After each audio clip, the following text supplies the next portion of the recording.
I would the staff that I have talked to on like the rehab units, they are really concerned about the virus, about if it's going to kill them, and the staff is doing the best that they can to keep calm and talk them through it and tell them that they're there for them.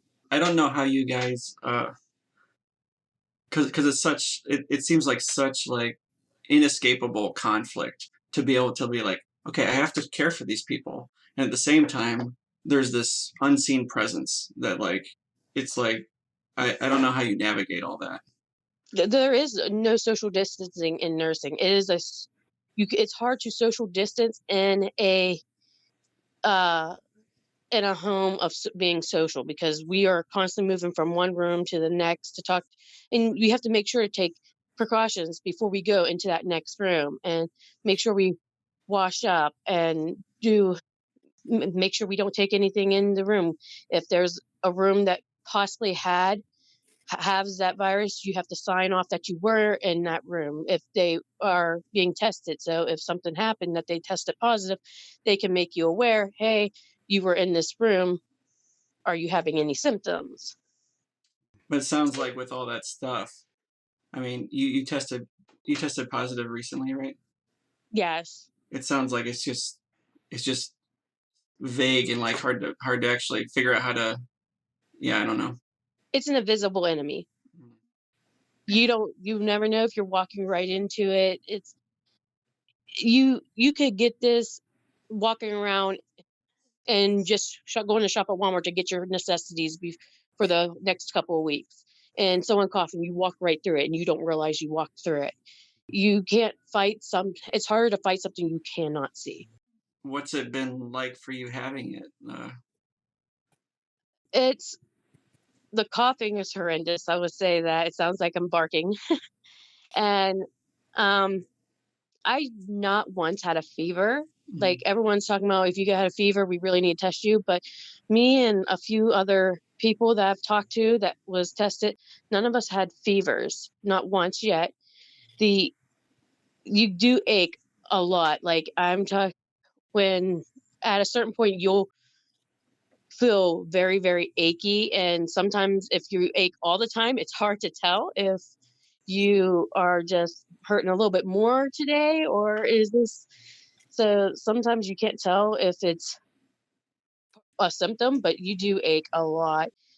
The My breathing it feels like my lungs feel really stiff. And Hmm. when I go to walk up the steps to go to the upstairs or something like that, I end up huffing and puffing and don't even realize I'm doing it. And it's because my lungs are not feel like they cannot expand any further than what they are. So I thought I was having a sinus infection. I get real bad sinus infections at this time of year.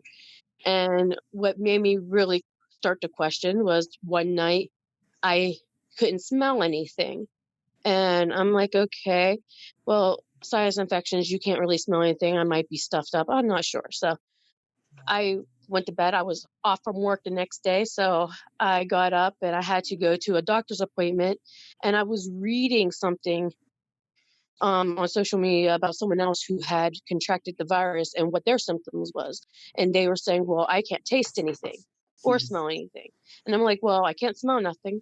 Well, I had a little breakfast on my way to an appointment and I realized I couldn't taste what I just ate. Hmm. So they really try not to test anyone that doesn't have a fever because they feel it might be wasting a test because they don't have many of them. They would like to try to save them for someone that might be really sick. But with me being in healthcare, I could go in and spread this around. And so they told me to self isolate until I could get my test results back. And they ended up being positive, which stunned the doctors because the doctors were like, you have none of the symptoms that we would normally have tested you for. Hmm.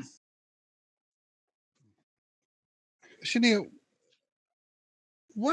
how would you want people to help the hospital, help the rehab staff, the patients you at home.